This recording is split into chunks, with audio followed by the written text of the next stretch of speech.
Assalomu alaykum. Mana yana bitta ishimiz. Tugatib olyapmiz, oz qoldi. 1-2 soat ishimiz qoldi. Mana bu tarafdagi tunkalarni boshlayamiz. 160 ga 9-10 joyimiz. Bu tarafimiz profildan bo'lgan.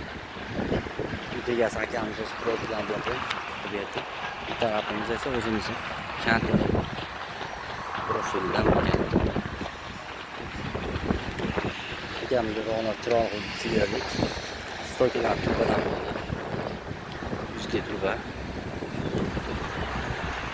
Tepa saroblari profili bor ekan. Biz ham profilni ishlatib oldik. O'rtamiz esa shirlerdan bo'lgan. Buni ikkini